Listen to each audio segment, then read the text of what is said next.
Today we'll be taking a peek into the first full month of numbers that we have to look at since the onset of the COVID-19 pandemic. As an aside, we do hope you and your loved ones are navigating these strange times as best you can, and you continue to stay safe and healthy. We'll be breaking down Rhode Island's single-family market stats for the month of April. We'll compare it to April of 2019 and also March of 2020 to see how things have changed over the same time period, year over year, and also month to month as the current situation continues to escalate.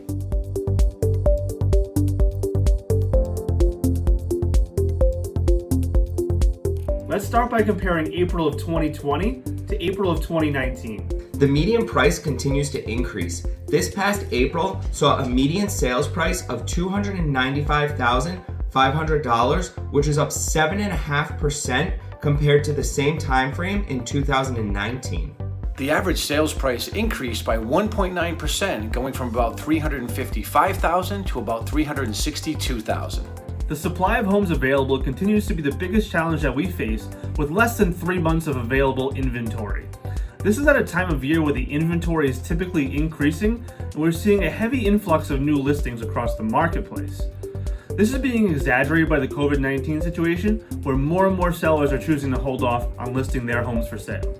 There are just over 1,700 active listings in the state of Rhode Island.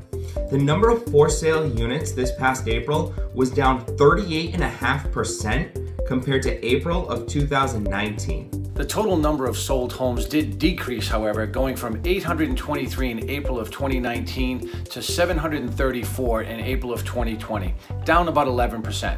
While the number of homes sold did decrease, the total number of under contract units is actually up about 5%. Let's take this all a step further and look at April of 2020 compared with March of 2020. Understandably, the number of new listings to hit the market during April is down about 28% when compared with the month prior, a decrease of about 431 new listings. Homes are selling a bit quicker though. The average days on market is going down. March saw the average days on market at about 72. April saw it at about 67. This results in about a 7% decrease in the average days on market. The number of sales was down about 11% in April when compared to March of 2020. However, the number of under contract units was up about 3%. What's this mean for sellers? Homes are still selling as evidenced by under contract numbers. Homes are being marketed differently. Many showings are taking place virtually, and in-person showings are being completed as safely as possible.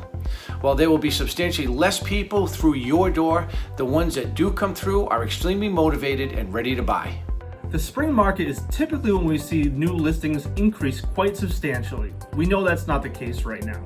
What this means is whenever we're on the other side of this, we're likely to see a big rush of new listings and in turn more competition for sellers.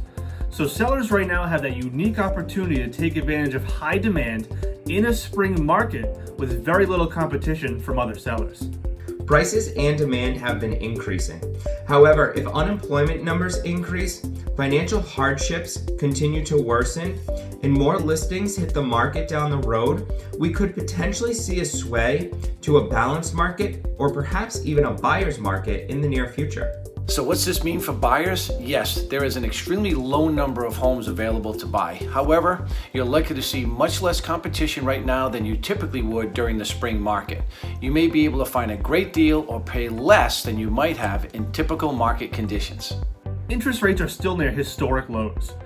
If they were to go up, and or if prices were to continue to go up, the same home today could cost a whole lot more at this time next year. If you're confident and comfortable with your employment situation, it may be a great opportunity for you to jump into the marketplace. The bottom line is, if you don't have to buy or don't have to sell, maybe you should wait and see how things shake out. The times certainly are uncertain.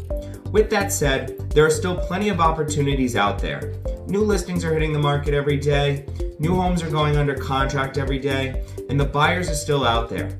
Both buyers and sellers out there are finding new opportunities each and every day in these current market conditions. We're still working. We're not doing different things. We're just doing the same things differently.